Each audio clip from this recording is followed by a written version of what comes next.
Hello, c'est Nanouda. Alors aujourd'hui, comme vous avez vu sur l'intro, on va faire du beurre d'ail maison de A à Z. Donc là, je vous présente les produits. On va commencer avec 3 gousses d'ail, du thym frais et 3 petites boîtes de crème 35%, le plus gras possible. Et la fleur de sel. On va commencer par verser la crème dans la cuve du robot, munie du fouet. Et j'ai aussi ajouté la fleur de sel pour que ce soit bien réparti.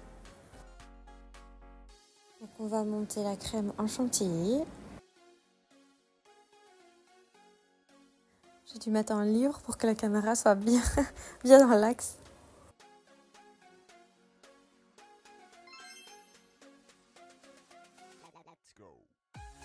Voilà, une fois que la chantilly a bien pris, elle va commencer à trancher, c'est-à-dire que la graisse va se séparer du liquide. Et c'est là que vous allez avoir la formation du beurre. N'hésitez surtout pas à aller racler les bords, mais ne vous faites pas mal avec le fouet, vous pouvez ralentir ou l'arrêter complètement pour que vraiment tout soit pris dans le fouet.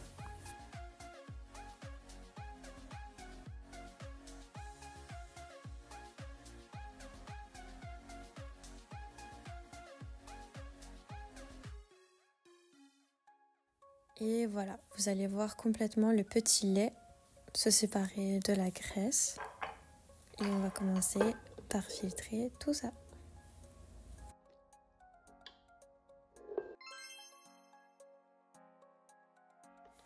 On va conserver le petit lait ou le bas beurre dans un petit bol à part. Si jamais vous êtes intéressé, hier j'ai posté une recette à faire avec le petit lait sur mon compte Insta. Je vous mettrai tout ça en description.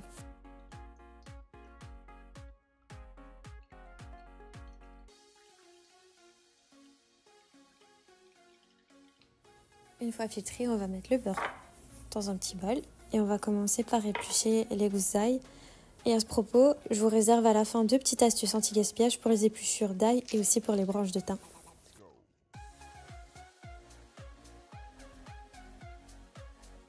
Vous pouvez blanchir les gousses d'ail avant de les ajouter au beurre si vous voulez que ce soit plus digeste. Moi personnellement je ne l'ai pas fait, mais par contre j'ai enlevé le cœur parce que je sais que c'est plus digeste aussi quand on enlève le cœur des gousses d'ail, étant donné que je vais les mettre crus dans le beurre. Mais aussi je ne l'ai pas fait parce que je sais que le beurre d'ail je vais le manger cuit à chaque fois, soit je vais l'ajouter sur du pain ou sur une pizza qui va cuire au four. Et là je vais ajouter un filet de miel. Ensuite on va ajouter le thym frais et on va mélanger tout ça. Comme je vous dis tout à l'heure, et restez jusqu'à la fin si vous voulez avoir ma petite astuce pour le thym frais anti-gaspillage. Je trouvais qu'il y avait encore beaucoup trop de petits laits dans mon beurre, du coup je me suis dit je vais le mettre sur la planche et je vais l'essorer avec les doigts.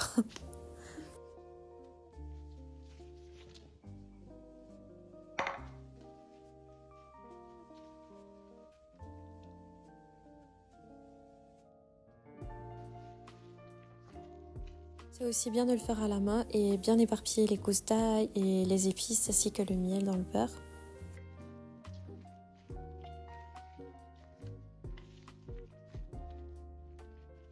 Et voilà, au final, vous allez lui donner une forme ou alors comme moi, vous allez le mettre tout de suite dans un tupperware avant de le mettre dans le frigo.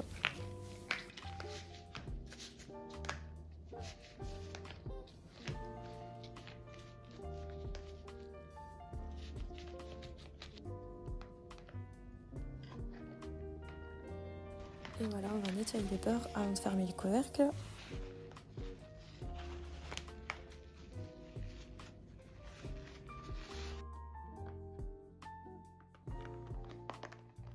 Et voilà, ça part au frigo. Je vous conseille de le sortir 10 à 15 minutes avant du frigo, avant de le manger, pour qu'il ait vraiment cette texture onctueuse et pas trop dure en sortant du frigo. Je vous dis, j'ai testé sur du pain grillé, c'était trop bon.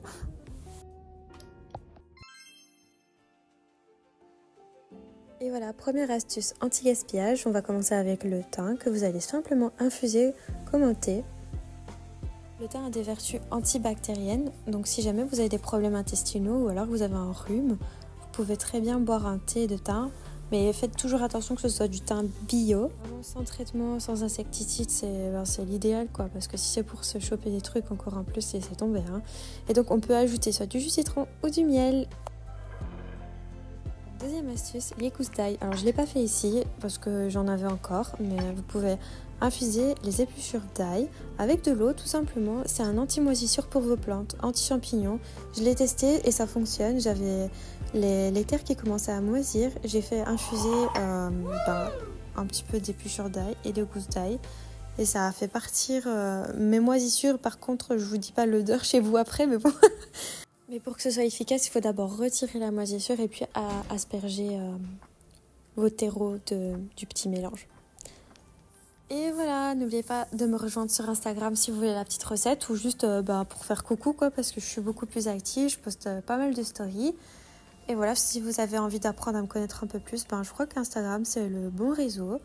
Et moi je vous dis donc merci de passer par ici et on se revoit la semaine prochaine à 17h30 et n'oubliez pas de laisser un petit like ou un petit commentaire si bien sûr vous avez aimé et à vous abonner, ça fait encore plus plaisir. Bisous!